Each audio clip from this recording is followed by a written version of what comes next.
যে বয়সে একটি শিশুর ভয় ভীতিহীন শৈশব কাটানোর কথা, সেই বয়সে মাতৃত্ব হারাতে হলো 7 বছরের শিশুকে। নেত্রকোনার বারহাট্টা উপজেলায় দিনমজুর বাবার 7 বছরের মেয়ে সবেমাত্র স্থানীয় প্রাথমিক বিদ্যালয়ে প্রথম শ্রেণীর শিক্ষার্থী হিসেবে ভর্তি হয়। প্রতিবেশী যুবক নুরজামাল মিয়া শিশুটিকে ধর্ষণ করে। 2025 সালের 15 ডিসেম্বর শিশুটির পেটে ব্যথা হলে বাবা মা স্থানীয় চিকিৎসকের কাছে নিয়ে প্রাথমিক চিকিৎসা দেয়। পরে জীবিকার তাগিদে চলতি বছর রাজধানী ঢাকায় বসবাস শুরু করে পরিবারটি। সেখানে প্রায়ই শিশুটির পেটে ব্যথা থাকায় 28 জানুয়ারি স্থানীয় হাসপাতালে নিলে কর্তব্যরত চিকিৎসক জানান শিশুটির ধর্ষণের শিকার হয়েছে।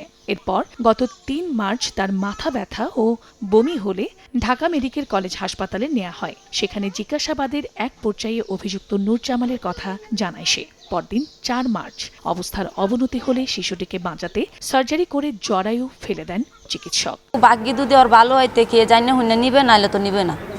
ওর তো বাচ্চা ছাড়া তো আর কোনো পুরুষে আরও রাখতে চাইব না। পরে শিশুটির পরিবার মামলা করতে এলাকায় গেলে অভিযুক্ত ও স্থানীয় প্রভাবশালীরা গত 11 মার্চ তাদেরকে ভয় ভীতি দেখিয়ে অবরুদ্ধ করে রাখে। পুলিশ গিয়ে তাদের উদ্ধার করে ওই রাতেই থানায় অভিযুক্তের বিরুদ্ধে মামলা নেয়। আমরা কিন্তু থানার উদ্দেশ্যে সকাল থেকে প্রস্তুতি নিচ্ছি, কিন্তু অনেক মানুষে আমাদের উপর ঝাঁপিয়ে পড়েছে। আর এই বিষয়ে পরে আমি থানাতে ফোন দেই, থানার থেকে পুলিশ বাইরে যায় আমাকে ঘর থেকে উদ্ধার করে আনে। আর যাতে কোনো মানুষের এরকম কষ্ট ভোগ না করতে পারে, আমি এই চেষ্টা চালিয়ে যাচ্ছি। আমরা চাচ্ছি একটা সুষ্ঠু বিচার হোক, দর্শনকারী যেন অবশ্যই সে গ্রেপ্তার হয়। দৃশ্যমান কোনো পরিবর্তন আমরা লক্ষ্য করি না।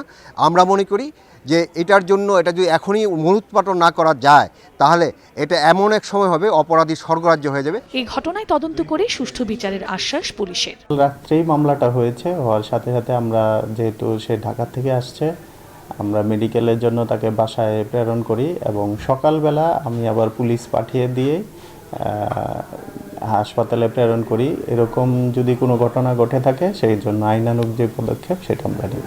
জেলা পুলিশের দেয়া তথ্য মতে চলতি মাসেই বারহাট্টা উপজেলায় শিশু নির্যাতনের মোট 3টি ঘটনায় মামলা দায়ের হয়েছে। এছাড়া জেলায় গত 11 মাসে 69টি ধর্ষণ ঘটনায় লিখিত অভিযোগ হয়।